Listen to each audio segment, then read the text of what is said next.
Bienvenidos a la sala de conferencias de la Fundación Tatiana Pérez de Guzmán el Bueno.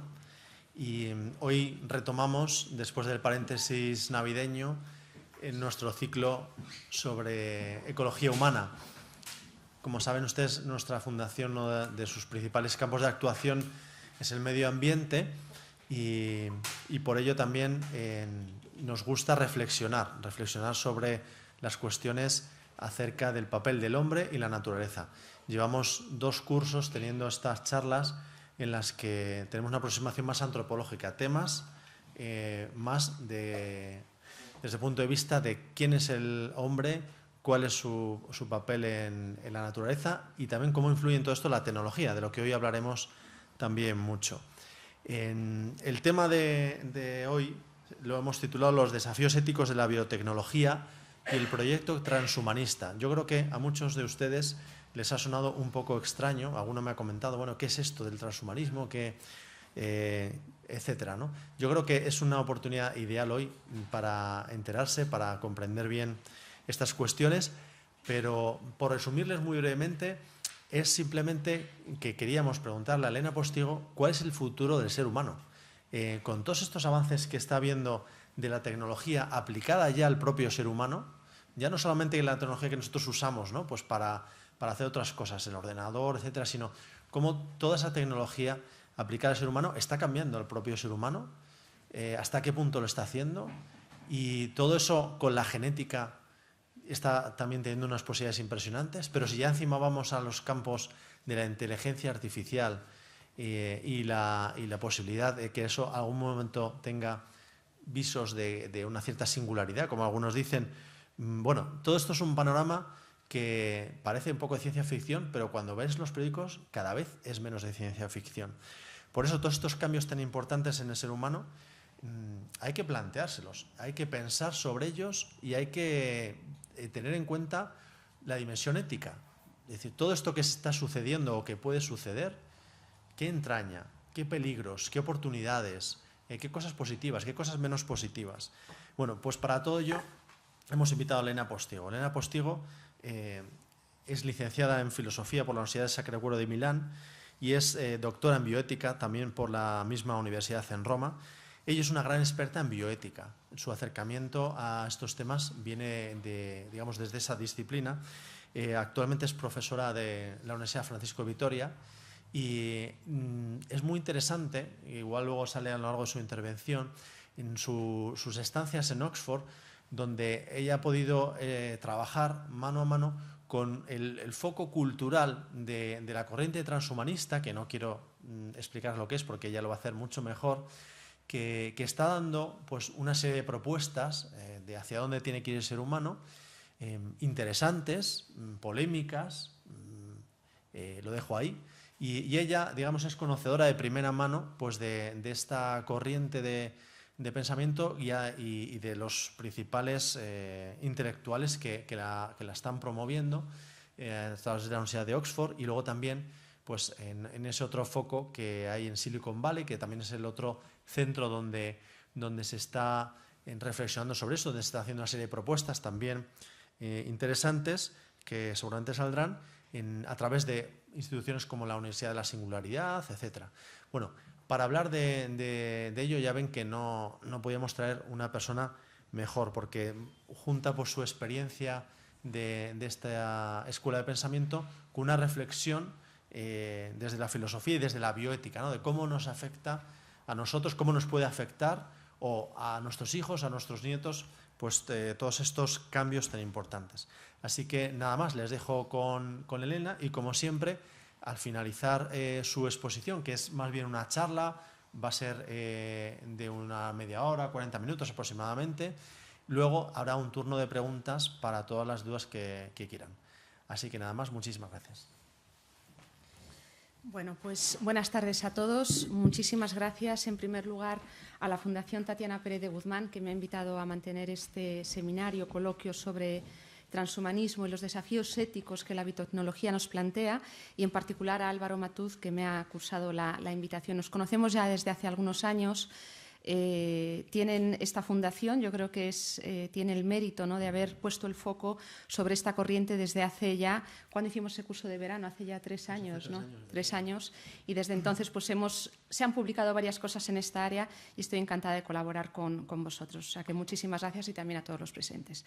Bien, el objetivo de mi intervención, que va a durar, como ha dicho Álvaro, en torno a 30 minutos, con la idea de dar las ideas fundamentales en torno al transhumanismo y a los problemas éticos que plantea, tiene por objetivo el análisis bioético, y cuando hablo de bioética me refiero a la disciplina que estudia la ética de las intervenciones sobre la vida entendida en sentido amplio, animal, vegetal, animal y humana. Por lo tanto, el objeto es ese, ver qué problemas plantean estas intervenciones, ¿no? El método que voy a utilizar es un método también propio de la bioética, o al menos de algunos de los que nos dedicamos a la bioética, que es, en primer lugar, saber de qué estamos hablando cuando hablamos de transhumanismo, porque probablemente algunos de ustedes, como decía Álvaro, hay un público variado, algunos sabrán lo que es, otros quizás menos. Por lo tanto, voy a estructurar mi intervención en 3 partes, procediendo por grados de abstracción, también para facilitar la comprensión del tema para aquellos que vengan de un ámbito más lejano, ¿no? En primer lugar, partiré de mostrar cuáles son, desde un ámbito más descriptivo y más desde el ámbito de la ciencia experimental, daré algunas nociones generales sobre qué es el transhumanismo, qué es el mejoramiento humano o enhancement, y ver exactamente de qué tipos de intervenciones estamos hablando. Porque, claro, para dar una valoración ética hay que saber de qué tipos de intervención estamos hablando. No solo qué tipos, genéticas, como veremos después, farmacológicas, etcétera, sino también en qué nivel, es decir, si en el nivel somático, en el nivel germinal, en el nivel embrionario, porque todo eso, perdón, según el nivel de actuación de esa intervención, la valoración ética variará. No es lo mismo intervenir sobre una célula somática de tejido epidérmico, una célula somática mía, que intervenir sobre un embrión o sobre una célula germinal, ¿no? Bien. En segundo lugar, como decía, procediendo por grados de abstracción, dedicaré los siguientes 10 minutos a ver cuáles son esas cuestiones éticas, porque algunas no son estrictamente bioéticas, sino son más generales, son éticas. La bioética, y perdonen el inciso, es una ética aplicada, es decir, es el ámbito de estudios más reducido que el de la ética general, que estudia la moralidad de la acción humana, ¿no? La bioética estudia la moralidad de la acción humana sobre la vida animal, vegetal y humana. Por lo tanto, algunas serán de carácter bioético y otras de carácter ético, pues por ejemplo, entendiendo, así entra en juego la justicia, por ejemplo, que es un hábito moral propio de la ética clásica, u otro tipo de valores, y para ver de qué manera dar una valoración ética de las fundamentales, las principales intervenciones. No podremos analizar en detalle todas. Perdonen, pero...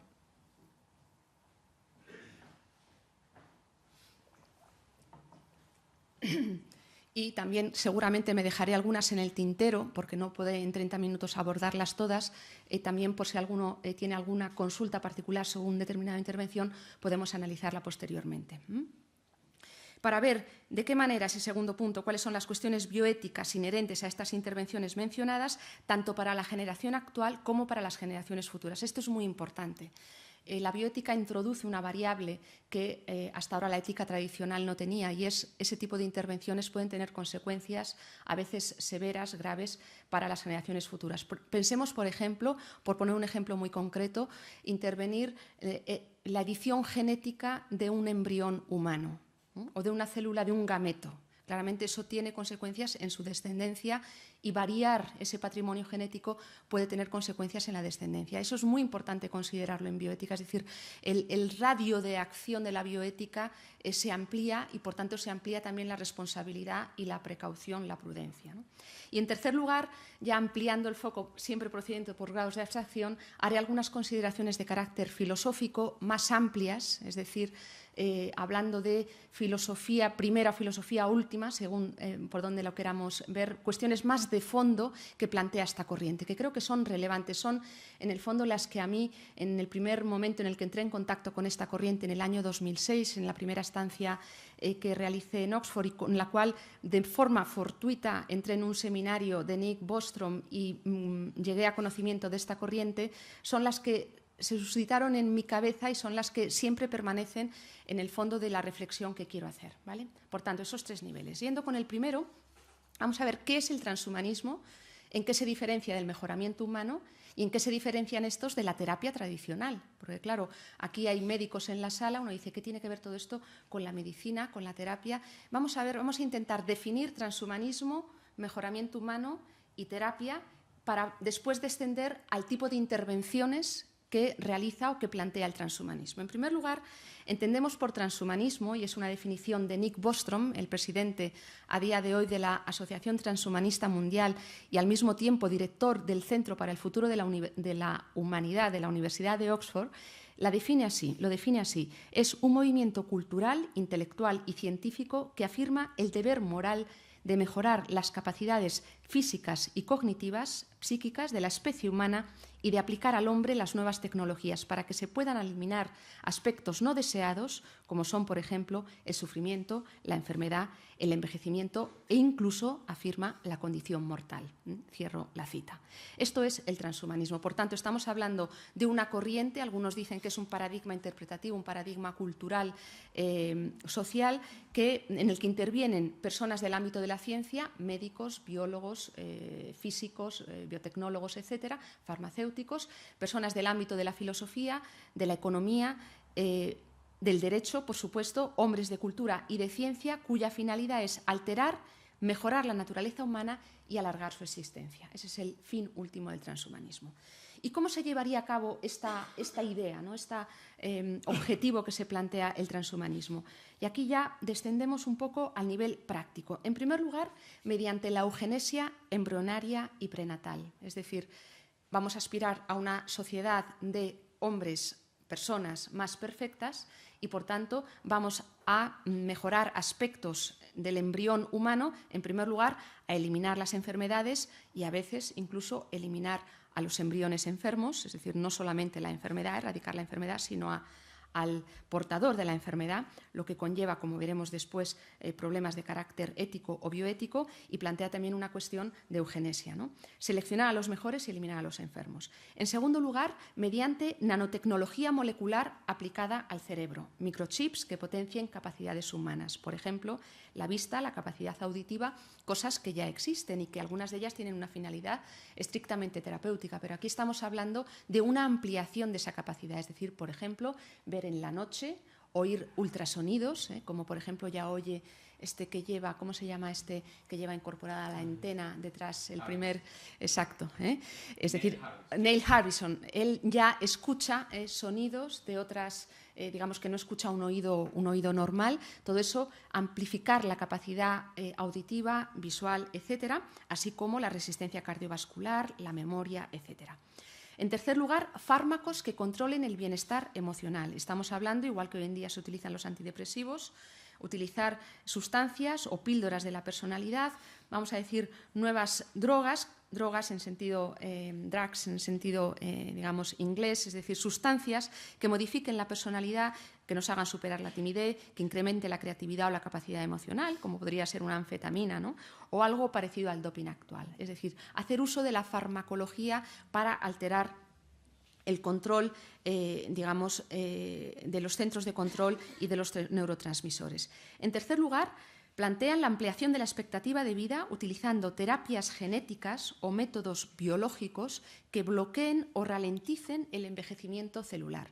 Y eso ya, seguramente aquí en la sala hay algún briólogo, ya existe esta posibilidad, ¿no? Seguramente saben que alargando los telómeros de los cromosomas de ciertas especies animales, se está haciendo en ratones, se puede triplicar la esperanza de vida del ratón, es decir, que el ratón viva 3 veces más. Y se piensa que en un futuro se verá el modo de ralentizar la división celular para que el envejecimiento no sea tan rápido, ¿no? Quieren llegar hasta este nivel.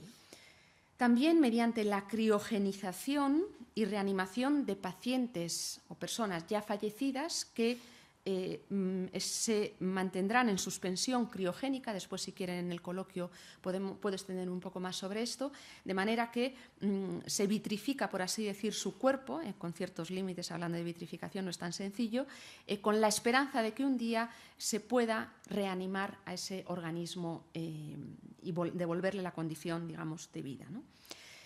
Por último, también con la posibilidad de una existencia postbiológica, escaneando la matriz sináptica de un individuo y reproduciéndola después en una computadora, es decir, emigrando de un cuerpo biológico a un sustrato puramente digital. Esto, a día de hoy, no es posible, es decir, poco a poco vamos descubriendo de qué manera la información que tenemos en nuestro cerebro o podemos con determinadas no quiero utilizar el término técnico inadecuado, podemos transmitir información de nuestro cerebro a través de determinados procesos, digamos, neuronales por vía digital y podemos mover objetos cuando no tenemos esa capacidad por vía muscular, ¿no? Es decir, todo eso en un futuro la idea es de toda la información que tenemos en el cerebro trasladarla pensando, partiendo de una premisa, esto es muy importante, lo adelanto ahora, aunque después es una de las críticas que hago al transhumanismo, pensando que toda la información neuronal es material o va a poder ser, digamos, convertida en contenido digital. Esto es mucho suponer a día de hoy, pero es verdad que yo tampoco quiero, yo no soy ni escéptica respecto al poder de la ciencia, es más, soy bastante optimista y por la llamada ley de Moore, como saben seguramente, el desarrollo de la ciencia sigue una velocidad exponencial, es decir, en 50 años esto se va a ir acelerando cada vez más. Ya los que tenemos cierta edad ya sabemos que en los últimos 20 años lo que se ha incorporado a la tecnología ya digamos, a veces nos descontrola un poco, ¿no? Yo misma en las redes sociales me quejaba de la rapidez con la que va todo, ¿no? A veces no logramos estar detrás de todo. Pues esto va cada vez a ir más rápido y probablemente los descubrimientos que habrá a nivel neurocientífico serán, tanto con una finalidad terapéutica como con otras finalidades, serán enormes. Y por último, dicen los transhumanistas, creando máquinas superinteligentes, los denominados cyborgs, ¿no? Aquellos seres cibernéticos y orgánicos que unen esa dimensión orgánica con la cibernética, como Neil Harbisson, que sería, se considera él el primer cyborg, ¿no? Ha sido reconocido ya como primer cyborg, si no recuerdo mal. Bien.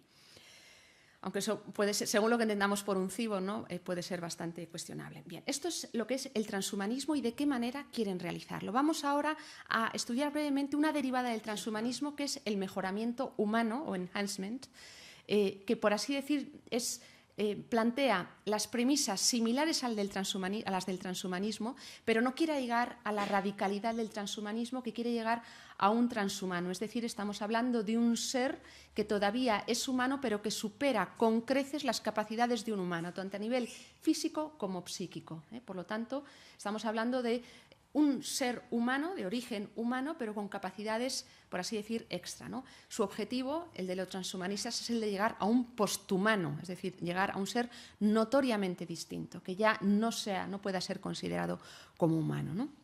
Pues bien, hay una derivada menos radical del transhumanismo, que es esta corriente del mejoramiento humano, que plantea, su finalidad es conseguir una vida más larga y mejor de lo normal y ayudar a otros a conseguirla, ¿no? Y aquí los médicos que están en la sala me pueden decir, el doctor Soriano me puede preguntar, bueno, esto es la finalidad de cualquier terapia, ¿no? La finalidad de una terapia es conseguir una vida más larga, mejor, y ayudar a otros a conseguirla, ¿no? Además de curar, ¿no? Bien, la diferencia con la terapia entendida en sentido tradicional es que por terapia entendemos aquella práctica cuya finalidad es restablecer la funcionalidad de algún órgano o parte del organismo humano alterado por una patología para devolverla a la normalidad. Claro, el enhancement va más allá, es decir, va a suceder una cosa en los próximos años, cada vez se va a desdibujar más el umbral entre la terapia y el mejoramiento humano. Es decir, va a haber seguramente la posibilidad, y de hecho va a suceder una cosa muy sorprendente, que vamos a pasar de la discapacidad, supongamos una persona que no oye bien, a la hipercapacidad con un implante auditivo, por ejemplo, ¿no? Es decir, se va a desdibujar ese contorno porque el mejoramiento nos va a permitir dar un salto, es decir, no devolverle a su estado normal o natural a esa persona, sino, digamos, hacerla crecer exponencialmente sus capacidades audiovisuales, etcétera, etcétera. Esto es interesante y seguramente planteará una reformulación a nivel epistemológico de la misma medicina, ¿no?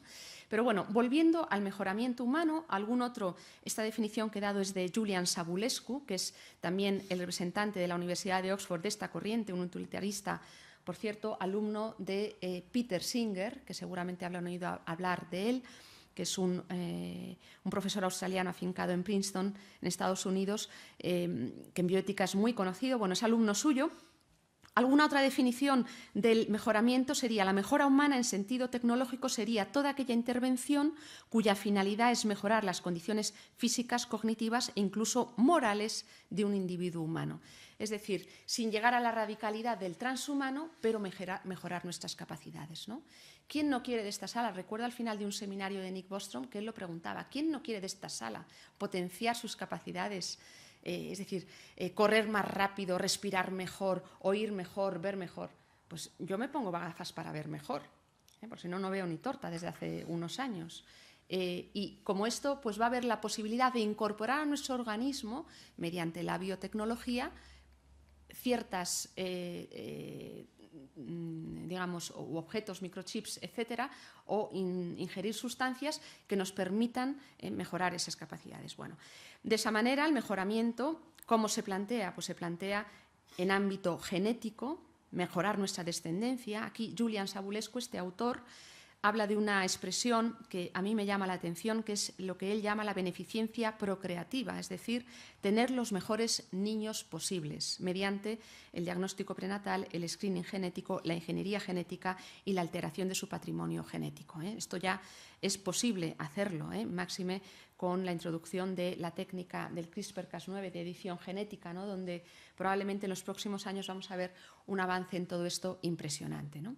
Bien, en primer lugar genético, en segundo lugar físico, de nuevo, ingerir sustancias que nos permitan tener mejores resultados, mayor resistencia, la restricción calórica para alargar la vida, los implantes psíquicos y cognitivos, etcétera, afectivos. También aquí Savulescu habla por vez primera de una expresión hasta ahora no conocida en el ámbito de la bioética, la llamada modulación del amor o de la afectividad mediante sustancias, porque claro, ellos parten de la premisa de que toda relación afectiva se reduce a puras hormonas, feromonas, testosterona, oxitocina, y por tanto claramente en la medida en la que alteremos artificialmente la producción de estas sustancias podremos modularnos afectivamente.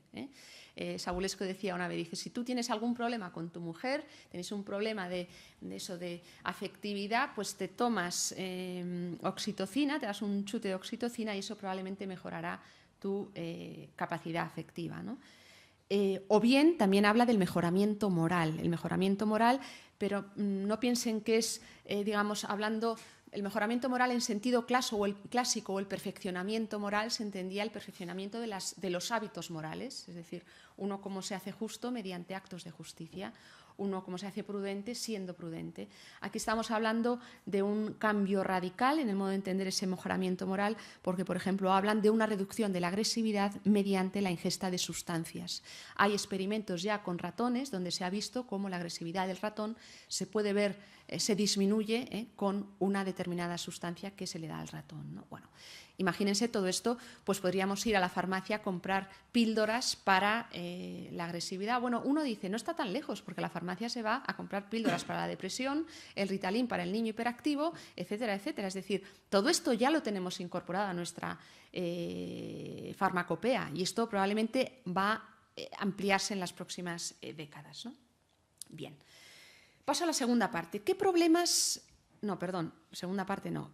Vamos a ver desde el punto de vista siempre, digamos, en el ámbito descriptivo, del ámbito experiencial, de la experiencia técnico-científico, qué problemas técnico-científicos plantean estas intervenciones, antes de pasar al ético, porque este peldaño es necesario para dar una valoración ética. Y quiero distinguir en esos dos niveles de acción, hemos hablado de los tipos de mejoramiento humano, vamos a ver cuáles son los niveles de acción de ese mejoramiento humano.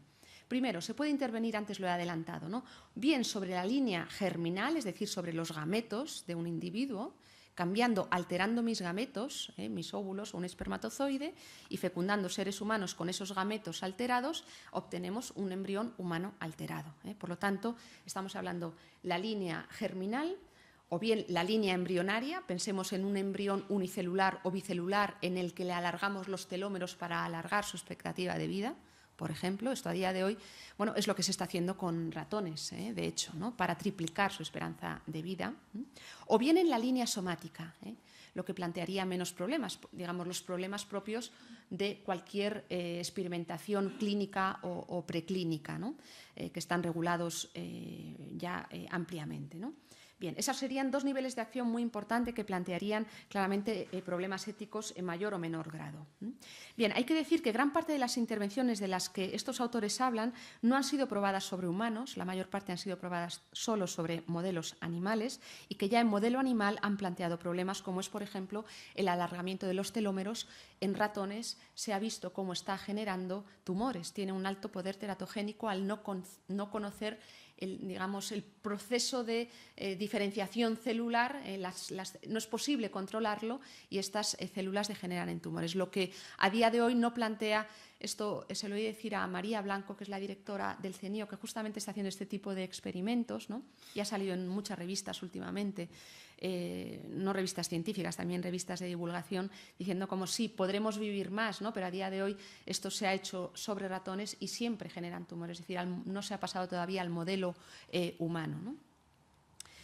También, por ejemplo, otro problemas de carácter técnico-científico es la aplicación del CRISPR-Cas9 o edición genética, una técnica bastante novedosa, si quieren después en el coloquio hablamos más en detalle de ella, que a día de hoy solamente de nuevo se ha hecho sobre animales, aunque justamente creo que hace pocos días ha salido un artículo de un equipo, de un grupo chino que está experimentando, piensa ya en la posibilidad de experimentar, aplicar esta técnica a embriones humanos. En Europa a día de hoy está prohibido, ¿no? El Consejo, la última reunión que hubo sobre esta cuestión se decidió todavía, no por una rémora moral sobre el embrión, sino por el riesgo que puede suponer para esos embriones humanos, no porque el embrión tenga una entidad particular, no intervenir sobre embriones humanos, ¿no? Más problemas técnicos, la criogenización o también llamada la congelación, vamos a decir así, del ser humano todavía no es posible tras su muerte. Bueno, no es posible, sí que es posible hacerla, de hecho se está haciendo, se estima que hay en torno a 150 personas criogenizadas, pero por supuesto ninguna ha sido, vamos a decir así, resucitada, por utilizar el término inglés, ¿no? De vuelta a su estado de vida. Ni siquiera estamos hablando de, por ejemplo, de primates, ni siquiera de especies en la escala filogenética, digamos, con un nivel de desarrollo celular y diferenciación celular inferior al ser humano, ¿no? Ni siquiera tampoco se ha conseguido en embriones, eso sí, sabemos que un embrión congelado o criogenizado, el límite al que se ha llegado es un embrión criogenizado tras 25 años, ha nacido una niña de un embrión congelado 25 años, hace muy poquito tiempo, ¿no?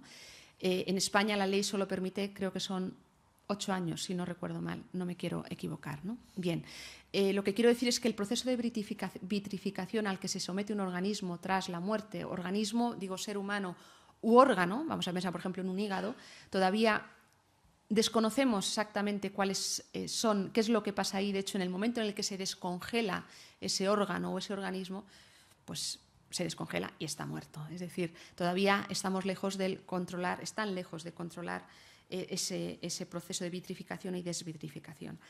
Cuando hablo también de esto, hablo también de microimplantes cerebrales para potenciar capacidades psíquicas. Esto se utiliza ya como terapia, por ejemplo, en enfermos de Alzheimer, para estimular, no sé, habéis visto experimentos seguramente en los que colocando un microchip un microchip no se dice así, un implante a una persona con Alzheimer y dando un estímulo eléctrico, la persona se alza, una persona que estaba inmóvil se alza y empieza a andar. Es decir, las posibilidades terapéuticas de todo esto son fantásticas, ¿no?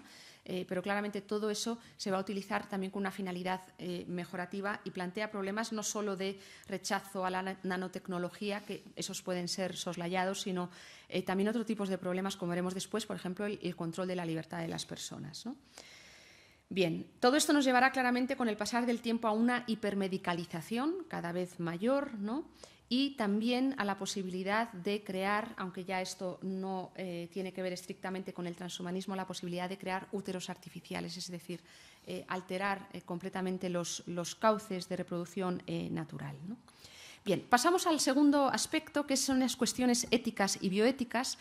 Y voy a mencionarlas solamente, porque veo que me estoy, y perdón la expresión, me estoy enrollando. Como, miren que he sido sintética, traía 5 folios, pero como siempre me pasa, me detengo más de lo necesario. No quería leer y me extiendo más de lo necesario. ¿Cuáles son las cuestiones éticas y bioéticas fundamentales que plantean este tipo de intervenciones que acabamos de mencionar? No solamente para nuestra generación, sino también para las generaciones futuras. Primero, quiero dar una indicación de carácter general. Para toda valoración de la acción moral, ética, para toda valoración ética es necesario conocer, en primer lugar, de qué tipo de acción estamos hablando, cuál es el objeto de la acción, es decir, en qué consiste, si consiste en manipular un embrión, manipular una célula somática, etc.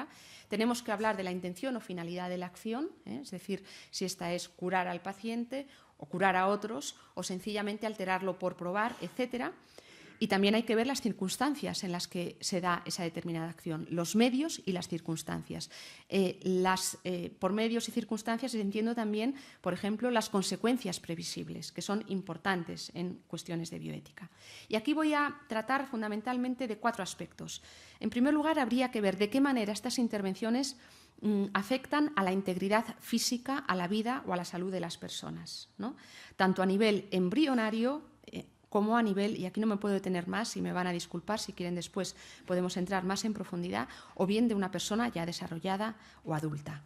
Es decir, hay que analizar si todo eso va a suponer un problema para su vida, para el futuro de su salud, para su integridad. Y en el momento en que se conozca esto, ver si se puede realizar o no esa acción y cómo lo regulamos, ¿no? Por ejemplo, estoy pensando en los futuros efectos del corta y pega genético con finalidad terapéutica en la línea germinal. Esto a día de hoy personalmente a mí me plantea muchísimas dudas éticas, muchas dudas acerca de la moralidad, ¿no? En segundo lugar, la cuestión de la libertad. Es una cuestión muy importante, sobre todo en todo lo que se refiere a los nanoimplantes cerebrales, ¿no? Como saben, ya hay empresas, creo que es neozelandesa o australiana, la empresa que permite la posibilidad a sus trabajadores de implantarse un nanoimplante para entrar en la empresa, para acceder a cualquier tipo de servicio. Claro, todo eso, si ya estamos controlados con las tarjetas, las cámaras, los móviles, etcétera, esto probablemente, imagínense la cantidad de información que se va a contener, todo eso plantea un problema también de seguridad y de libertad individual. Y creo que esto es importante estudiarlo tanto a nivel individual como a nivel global. Bioseguridad y control de personas. Otro tercer aspecto es todo aquello que afecta a la justicia, entendiendo por justicia el dar a cada uno lo que le corresponde. Es decir, estamos hablando ahora mismo de políticas de élite posibles solo en un primer mundo, con la idea, con la esperanza de que se puedan ampliar en vías de desarrollo, países del tercer mundo. Es decir, esto podría acentuar, y esto afectaría a la justicia, esa brecha entre el primer mundo y el tercer mundo, ¿no? Y además plantea un problema de justicia y distribución de recursos. ¿No sería más justo utilizar recursos, digamos, para subsanar situaciones de personas que viven en condiciones infrahumanas antes de plantear políticas de élite aplicadas a nivel general, no global sino general, internacional, etcétera? También todo lo que tiene que ver con la eliminación de la igualdad, porque claro, aquí estaríamos creando una sociedad, si hablamos hacia un concepto de procreación, beneficencia procreativa, como dice Sabulescu, aunque lo envolvamos en esa terminología, me plantea serios problemas, ¿no? Porque claro, ¿qué quiere decir? ¿Que la persona con discapacidad no puede nacer o la vamos a eliminar ya? Esto va a crear, primero, un empobrecimiento, ¿no? No sé si han seguido toda la polémica en torno a la eugenesia de las personas prenatal, de las personas con síndrome de Down. Ha habido una fuerte reacción por parte del colectivo Down respecto a esto, ¿no? De personas que dicen, ¿por qué? ¿Por qué a nuestro...? Cuando creo, y personalmente también trabajo en una fundación, la Fundación Jérôme Lejeune, que Lejeune fue el descubridor del síndrome de Down, y muchas veces nos llega esto, ¿no? O sea, es en el fondo un quitar una riqueza. Estas personas tienen muchas cosas que aportar a la sociedad, aunque quizás su coeficiente intelectual sea inferior respecto a una persona normal, ¿no? No por ello su valor disminuye. Todo el tema referido a la crioconservación como negocio y fraude a día de hoy. Y permítanme que utilice esta palabra, quizás un poco dura, pero personalmente creo que invierte $70.000 en dejarse congelado, además pagando todos los años una especie de alquiler, sin ninguna seguridad o evidencia empírica o científica de poder resucitar, creo sinceramente, bueno, es verdad que lo hacen libremente, nadie les obliga, y en ese sentido, bueno, pues no plantea el problema moral, pero sí en otros niveles. Y también, por último, un problema de ecología integral. Y lo menciono porque estamos en esta cátedra de ecología donde habláis de estos problemas. Creo, claro, estamos alterando la evolución natural de las especies, humana, animal, vegetal, etcétera. Todo eso no habría que plantearse, digamos, a 100 años vista esta alteración en todo el ecosistema, nuestra especie y en otras. ¿A qué nos podría llegar? Es decir, no habría que hacer una estimación. Y yo he leído estudios sobre esto serios, sobre todo lo que puede significar, sobre todo la alteración del patrimonio humano, ¿no? Bien. Sí que he leído últimamente los que abogan por la eliminación de la especie humana, los antinatalistas, ¿no? Diciendo que somos la especie más depredadora, ¿no? Esto es, digamos, lo más radical que he oído respecto a todo esto, ¿no? Eliminamos el problema a radice, ¿no? Bueno, tercer punto que quería tratar y son esa serie de reflexiones filosóficas o teóricas de fondo, voy a enunciarlas solamente, que son cuestiones, por así decir, que subyacen en todos los planteamientos transhumanistas y que una persona que se dedica a la bioética desde la filosofía, como me dedico, pues no las puedo evitar. En primer lugar, claro, todo esto plantea la cuestión de quiénes somos y hacia dónde vamos como especie. ¿Somos solo materia en evolución constante, ahora autodirigida por el ser humano, es decir, hacia aquí, hacia allá, o somos algo más? ¿En nuestra naturaleza es reductible a la pura materia, a la mera cantidad?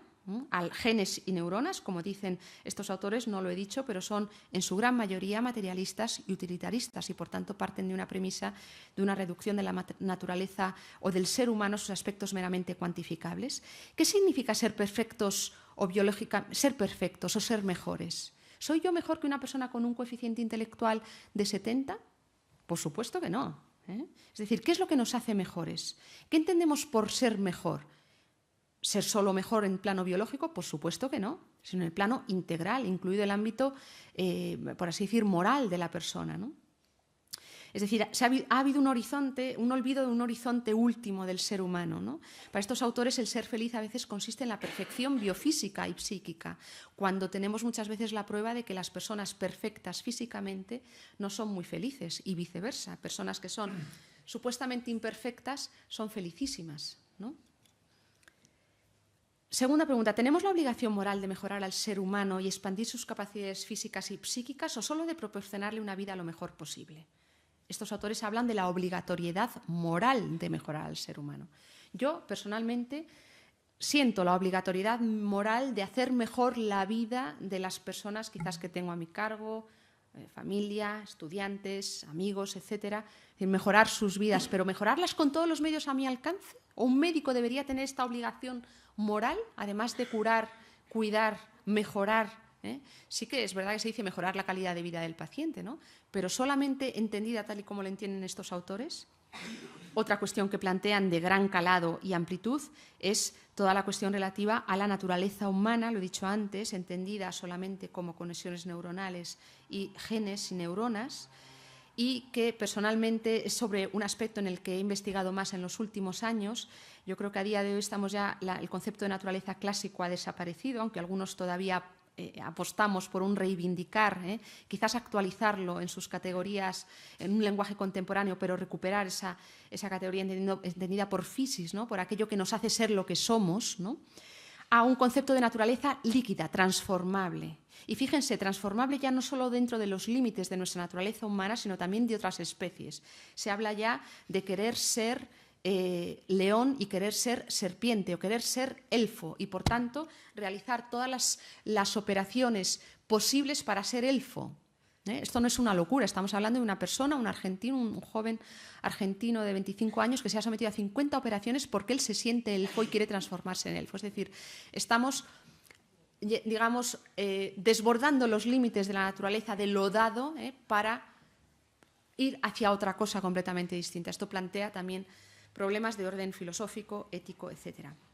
Todo el concepto de dignidad para estos autores viene, no digo que eliminado, pero sí bien establecido una especie de igualitarismo ontológico materialista. ¿Qué quiero decir con esto? Suena un poco, es demasiado fuerte como término. Quiero decir que ya no vale nada más una planta, un animal o un humano. Es una cuestión de complejidad bioquímica, pero nada más. Es decir, todas pueden valer lo mismo, todas esas entidades. Es decir, hay un igualitarismo ontológico entendido en sentido materialista, ¿no? Claro, esto hace que a la persona se la desposea de una dignidad propia, ¿no?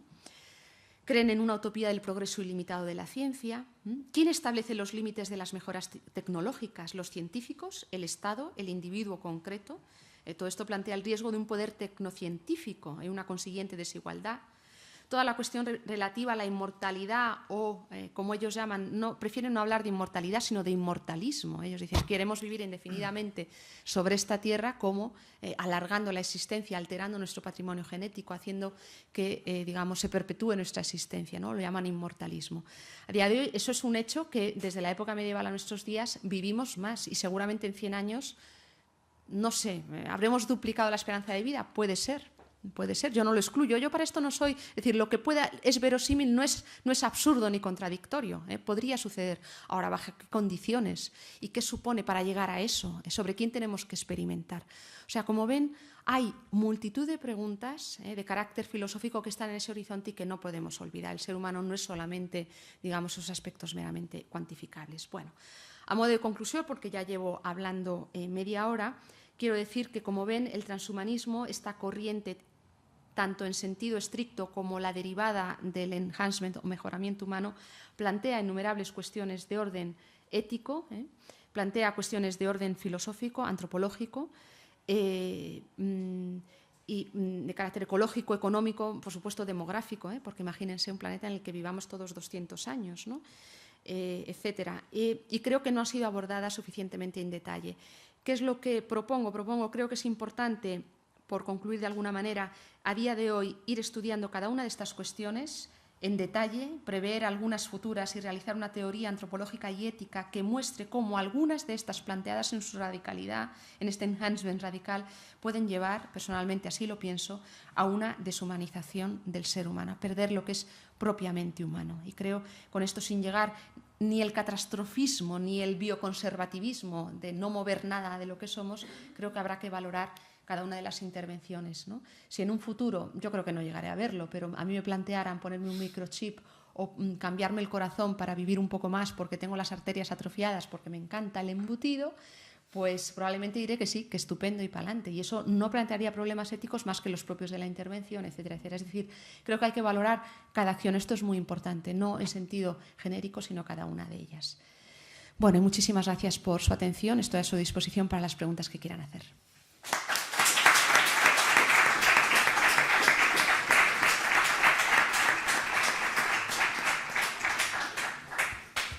Bueno, muchísimas gracias, Elena Postigo, por esta síntesis. Yo la verdad es que después de haber estado en varios seminarios en los que también haya intervenido, realmente es muy interesante la síntesis. No saben ustedes lo que nos ha resumido y las ideas tan claras, porque son temas que tienden a expandirse y a complicarse mucho.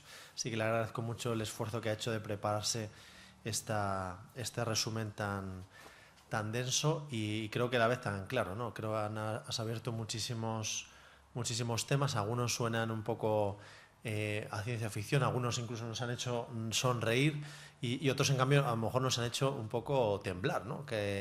De algo que pueda estar más cerca de lo que parece y que puede ser negativo, ¿no? Y creo que el planteamiento puede dar lugar también a un coloquio con el público. Si alguien desea hacer alguna pregunta o algún comentario, tenemos ahí un micrófono. Hola, lo primero, muy interesante, a mí me ha encantado la charla. Es que esto viene hace tiempo, como 2 años, empecé un libro de Ray Krugman, el de la singularidad está cerca, sí. Y lo dejé de leer, una parte, porque llegué a una pregunta que dije, no quiero ni saber la respuesta ni lo que opina este tío, pero hoy quiero saber su opinión. Que es, este tío te plantea como una evolución hacia la singularidad y habla de ese estado previo en el cual creemos una inteligencia artificial capaz de tomar decisiones y hacer ser creativa, crear cosas, herramientas. Entonces, éticamente hablando, imagínate que ya tenemos esa inteligencia artificial, cojamos la de IBM, el Watson, que ya se sabe que tiene bastante capacidad de computación, la metemos en un ordenador cuántico con una capacidad cuántica de 300 picobytes, o como se diga, por segundo, es decir, que pueda computar la capacidad de átomos de todo el universo. Y, digamos, eso supera toda la capacidad de la inteligencia de la humanidad junta en un solo ordenador y que puede tomar decisiones. ¿Qué crea esa máquina? Y lo que cree, ¿hasta qué punto es ético o no? Imagínate que crea un arma, una superbomba nuclear, que hace una implosión universal. Entonces, éticamente, ¿es culpa de la humanidad o es culpa de la máquina? Por ejemplo. Bueno, no he mencionado el tema de la singularidad tecnológica, aunque lo tenía apuntado en la primera versión de esto, pero hoy, antes de venir, he recortado y digo, no, esto si es que sí me meto por ahí. Pero el transhumanismo conecta, y de hecho son amigos, digamos, singularidad tecnológica y transhumanismo prácticamente van en la misma línea. Nick Bostrom ha hablado de la singularidad tecnológica de Kurzweil. Para quien no sepa qué es esto, estamos hablando de una teoría que plantea... según la ley de Moore, como he dicho antes, el crecimiento, el desarrollo científico va a ser exponencial, cada vez más rápido, y probablemente las posibilidades de la inteligencia artificial van a acrecentarse de forma rapidísima en las próximas décadas. Eso plantea la posibilidad de crear una inteligencia artificial que a su vez sea capaz de automejorarse. Esa sería la especificidad de la singularidad tecnológica, de automejorarse y de crear. Claro, y aquí viene la pregunta, dos preguntas. Bueno, voy a contestar a tu pregunta, pero a su vez me hago yo una pregunta. ¿Qué entendemos por inteligencia y qué entendemos por crear? ¿Qué entendemos por inteligencia? ¿Entendemos solamente la capacidad, digamos, de procesar, algorítmica de procesar? Porque que yo sepa, yo sé poco de ordenadores, bueno, sé lo justo y necesario. Estamos hablando de una función algorítmica, una función algorítmica que funciona de una determinada manera. La inteligencia no es solo eso. La inteligencia... Y esto no es mío, esto lo he leído de un autor de Gödel, un conocido matemático, afirmaba que la inteligencia humana es creativa, da saltos, incluso saltos ilógicos e irracionales, cosa que un computador, hipercomputador, no haría nunca, a no ser que tú le introduzcas esa posibilidad. Pero él de suyo, digamos así, no lo haría, o libremente no lo haría. Pero sí que es verdad que va a llegar a una capacidad de, sin lugar a dudas, superar la inteligencia humana en capacidad, pues, por ejemplo, computacional, algorítmica, etcétera. Eso no cabe duda. Ahora, hay cosas que solamente son propias del ser humano. Nos va a adelantar en muchas cosas, sí, nos va a poder ayudar en muchas cosas, sin lugar a duda. Los robots nos van a ayudar mucho. Ojalá yo pudiera tener ahora un robot que me hiciera la limpieza de casa, ¿no? Que me hiciera ciertas cosas, ¿no?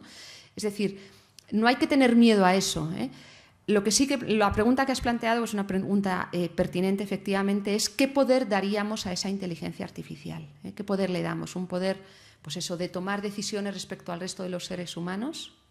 Y ahí sí que efectivamente deberíamos blindarnos, no perder nunca la posibilidad, vamos a decir así, de destruirlo, de limitar el poder de esa entidad tecnológica, es decir, que realmente sirviera al ser humano.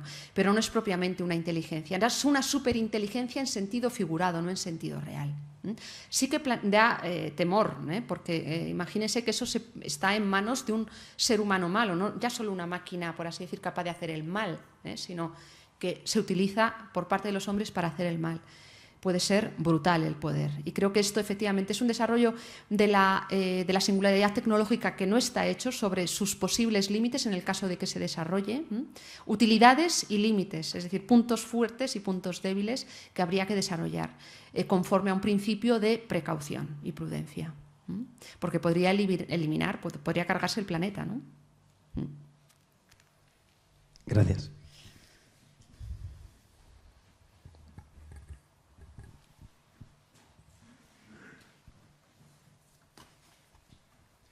Elena, felicidades por la charla. En relación con la misma pregunta que te han hecho antes, ¿qué valores, qué cualidades habría en el ser humano que, considerando que el avance tecnológico va tan rápido, acelerado, realmente es previsible que no se alcancen? Por ejemplo, la autoconciencia, la trascendencia. Con el e-learning, con las máquinas que aprenden, tú puedes poner algoritmos para que reaccionen de manera conductual. Puedes introducir variables que sean no previsibles, paradójicas incluso. Pero hay valores en la persona que claramente uno puede predecir que no van a ser reproducibles por las máquinas. Sí, personalmente creo que hay dos. Lo único que aquí ya entramos en qué entendemos por el ser humano. Desde la perspectiva antropológica, digamos, que planteo, desde la cual he planteado esto, creo que en primer lugar has hablado ya de uno de ellos, que es la capacidad, la autoconciencia, entendiendo por autoconciencia la capacidad de tener como propio objeto de pensamiento tu propia conciencia, es decir, tus recuerdos, tus acciones, y eso nos permite la posibilidad, pues, por ejemplo, de arrepentirnos de acciones que hicimos ayer. Es decir, nuestro objeto de conocimiento ya no está fuera, sino que está en nosotros mismos. Esta sería una, y de hecho es una por así decir, cualidad del ser humano que muchos autores y filósofos plantean como propia y exclusiva del ser humano. La autoconciencia de un ordenador, es decir, saber lo que está haciendo, no sería la misma de la autoconciencia humana. ¿Podría un ordenador rectificar? Sí, rectificar, pero sería difícil. Vamos a ver, primero, un ordenador en principio no cometería errores. Y si rectifica es porque ha hecho un cálculo mal, ha cometido un error. Es decir, el ordenador no tendría la posibilidad de hacer autoconciencia. De tener autoconciencia, la capacidad de pensar replegarse sobre sí mismo. Y esto, en el fondo, estamos hablando de qué es el conocimiento humano. El conocimiento humano no es reductible exclusivamente a la neurona. Aquí entraríamos ya en lo que entendemos desde el punto de vista antropológico y filosófico por conocimiento humano. Claramente, para estos autores, el conocimiento humano es solo movimiento neuronal. Para mí, personalmente, no es solamente esto. Segundo aspecto, sino que es mucho más, es una realidad que va más allá de lo material.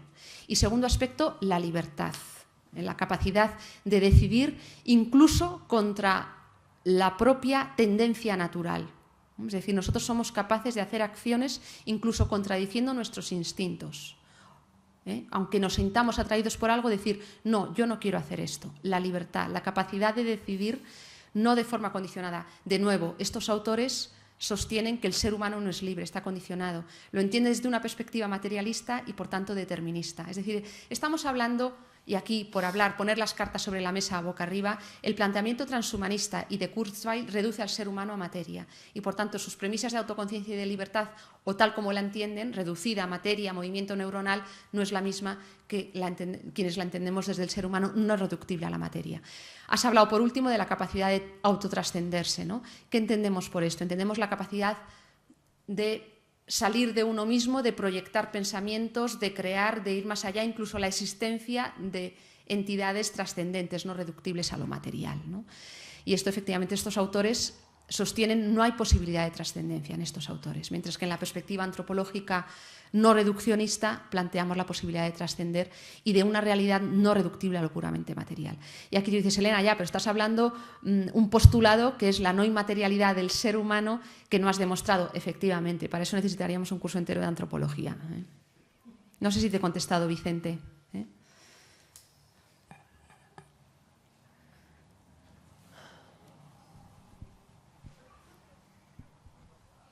Hola, buenas tardes.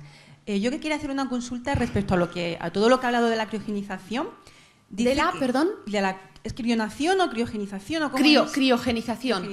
Sí. Respecto a ese tema, ¿qué es lo máximo a lo que se ha llegado? Ni siquiera se ha podido descongelar un mono o un mamífero y ver cómo estaba, pero ¿se ha intentado por lo menos? ¿O todo eso cómo está? ¿Cómo está el estado? ¿Qué se ha intentado? ¿Qué se ha conseguido? ¿Qué se ha descubierto? ¿Qué no se sabe? Gracias. Vale, bueno, pues para ir a lo que se ha descubierto en positivo es que se pueden congelar embriones humanos en el estado de mórula o de blastocisto, que tienen en torno, que me corrijan si me equivoco los biólogos y médicos, en torno a 120 células. Se ha conseguido criogenizar, congelar, metiéndolos en nitrógeno líquido y descongelarlos. Cuando se descongela un embrión, el escenario es múltiple, es decir, hay por un lado embriones muertos, porque justamente no controlamos el proceso de descongelación, de desvitrificación, y esas células están muertas.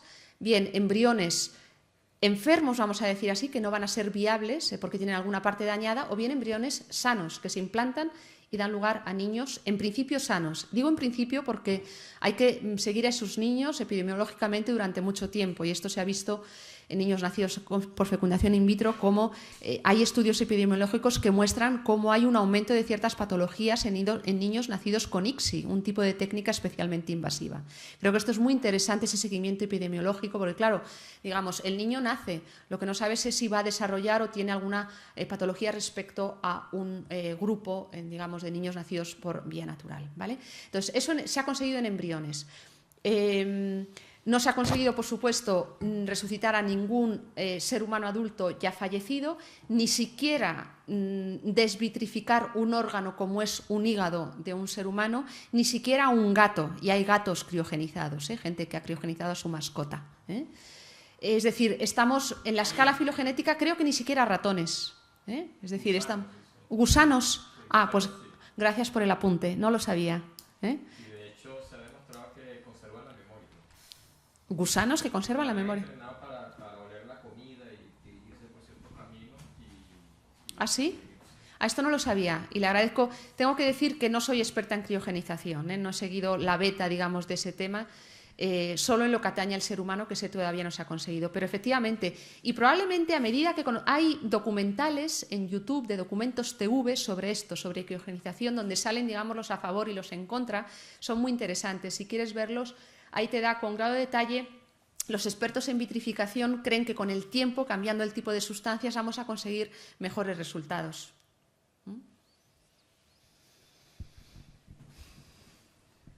Hola, buenas noches, Elena. Gracias por tu maravillosa conferencia. Mira, yo, con respecto al movimiento transhumanista, a ver, como ser humano, pues podemos aplaudir todos los progresos científicos, tecnológicos, pero me plantea una preocupación muy grande en el orden moral, social y en todo lo que se puede derivar, porque Nick Bostrom, que es el pensador, el que encabeza todo este movimiento, pues sí que nos está vendiendo la idea de que eso va a beneficiar a la humanidad, pero sin dar, digamos, datos o hacer un análisis, una reflexión de las consecuencias. Entonces, para mí, fundamentalmente, me preocupa mucho más lo que son las consecuencias sociales, económicas, políticas, de un mundo donde solamente habrá unas pocas personas que puedan acceder a este tipo de terapias. Sí. Somos 7.000 millones de personas en el planeta. Va a haber un aumento de la desigualdad social, económica y política, porque todos estos progresos no llegan a todas las personas en este planeta. Entonces, no es tanto un progreso moral o social, se va a aumentar la desigualdad. A mí sospecho que detrás hay un proyecto eugenésico, disfrazado de también un discurso científico-tecnológico. Esto me recuerda otra vez Un Mundo Feliz, donde realmente, en aras de mejorar la especie humana, solamente van a mejorar a aquellos que tengan dinero, tengan poder o tengan posibilidades de pagarse ese tipo de tratamientos, ¿no?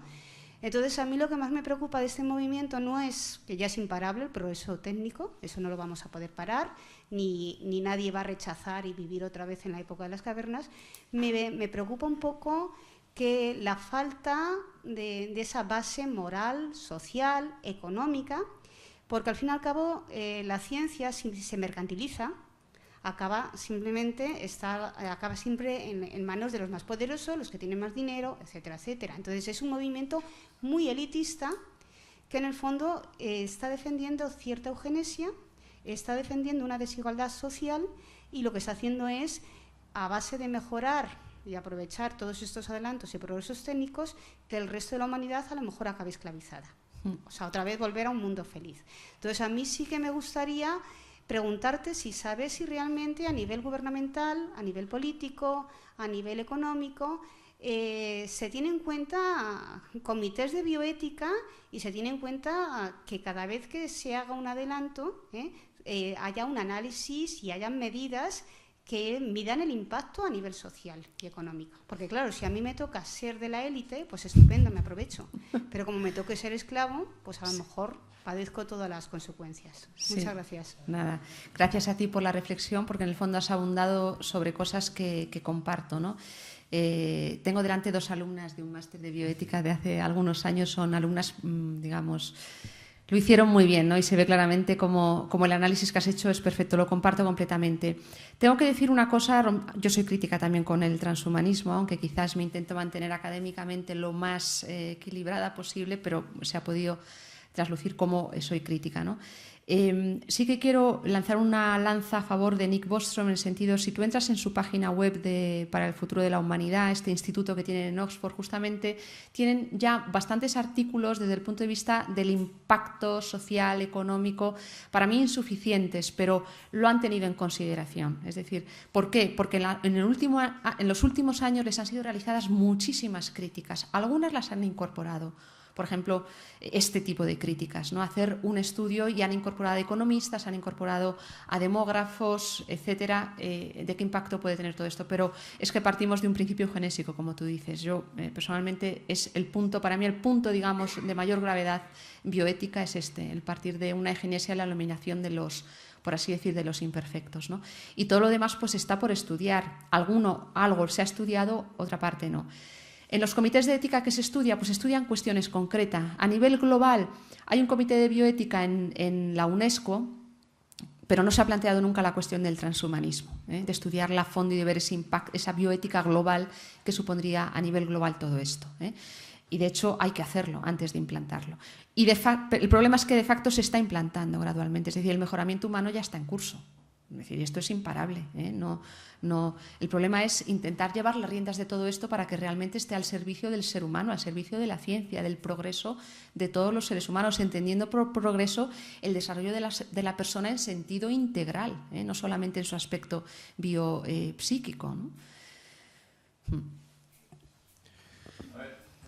Sí, se nos ha echado el tiempo encima. Sí, No, dos, una la suya y otra y ya. Es un comentario lo que voy a hacer, porque a ver, este es un tema definitivamente, sobre todo desde el punto de vista de las consecuencias éticas, morales, etcétera, que tiene, vamos, para hablar varios días.